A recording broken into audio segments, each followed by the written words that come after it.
Ya, la carpeta que les pasé en el pendrive se llama instalar framework, ya, para no equivocarse. Es la única carpeta que va en el pendrive. Tiene 5 archivos.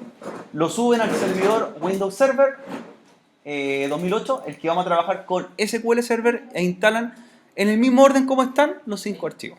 Ya. Los 5 archivos, perdón. Sí, estamos bien, los 5 archivos. Ya. Esa es la primera parte. En alguna instalación de algunos paquetes les va a decir reinicie la máquina, usted obediente la reinicia, ¿cierto? Reinicia y vuelve a instalar el siguiente, el siguiente, el siguiente. Se demora aproximadamente 15 minutos en instalarse todo. Así que para que preparen la máquina mientras, ¿ya? ¿Qué van en esos archivos, en esos frameworks? Primero, va la actualización a Service Pack 2 para Windows Server, que es obligatorio para instalar el gestor de base de datos. De hecho, no podemos instalar si no tenemos los Service Pack. Van otras actualizaciones también que son el Net Framework 3.5, ¿ya? Y van algunas librerías adicionales que pide el gestor de base de datos. Así que hay que tener actualizada la máquina una o dos veces que reiniciarla según lo que les va pidiendo y la instalan correctamente, ¿ya?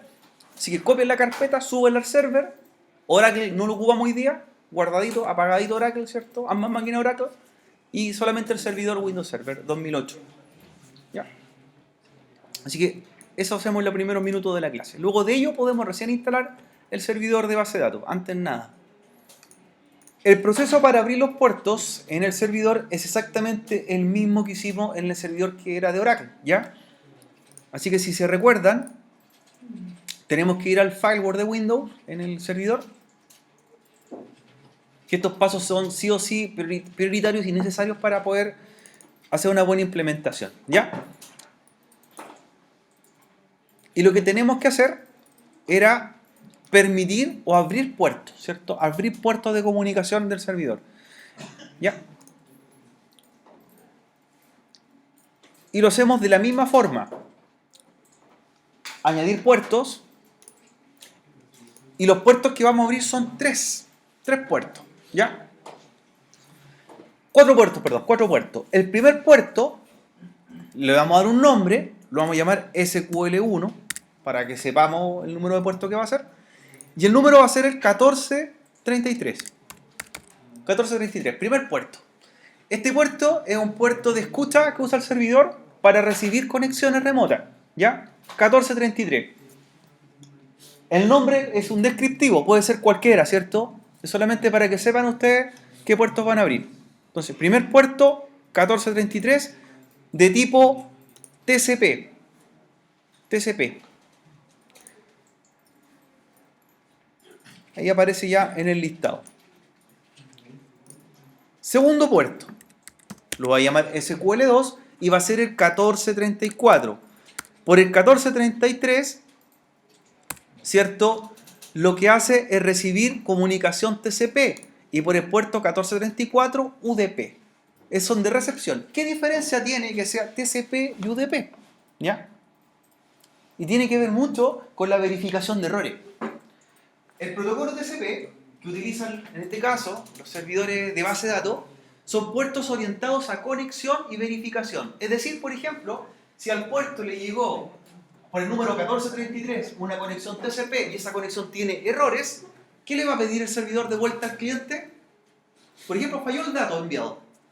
¿Qué le pide?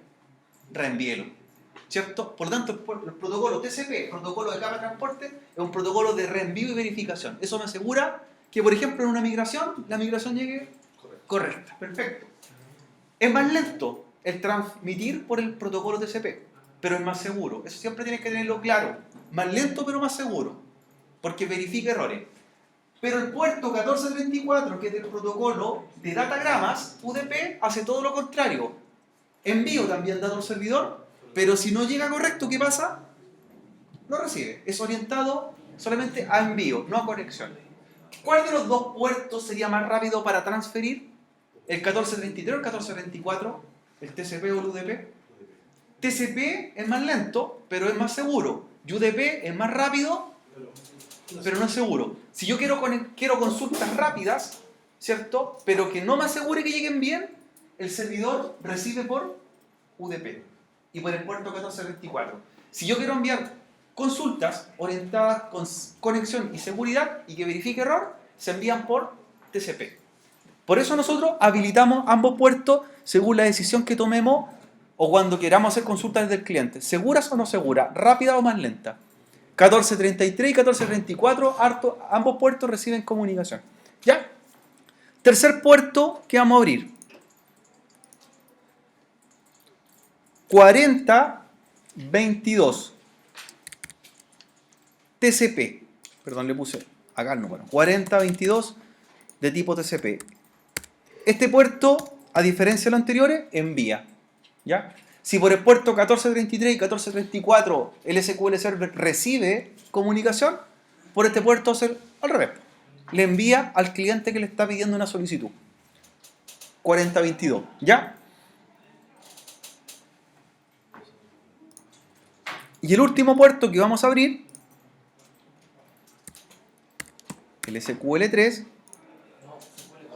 perdón, SQL4, tengo 3 ya, va a ser el 2083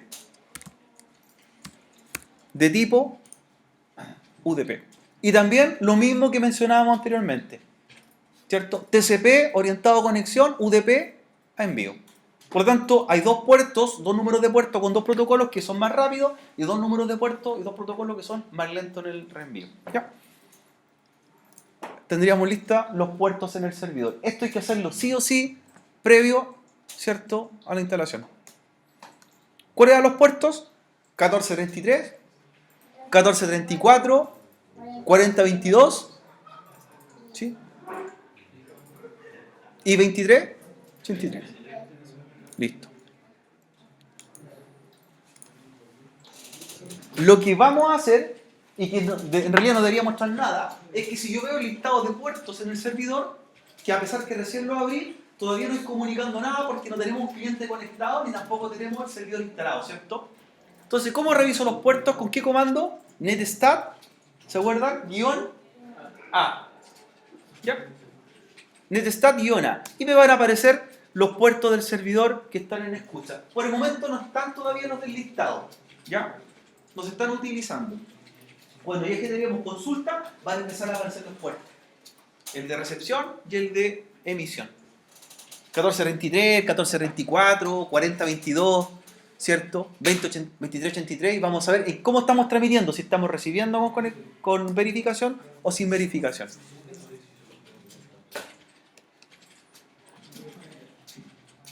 Cuando terminen el proceso, jóvenes, en las propiedades del servidor debería aparecer este mensaje, Service Pack 2.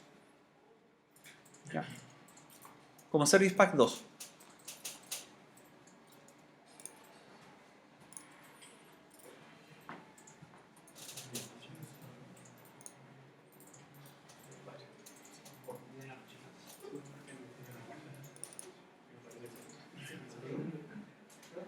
Y en los programas instalados les va a aparecer el Microsoft Net Framework 452 también, para que ustedes verifiquen que lo instalaron correctamente.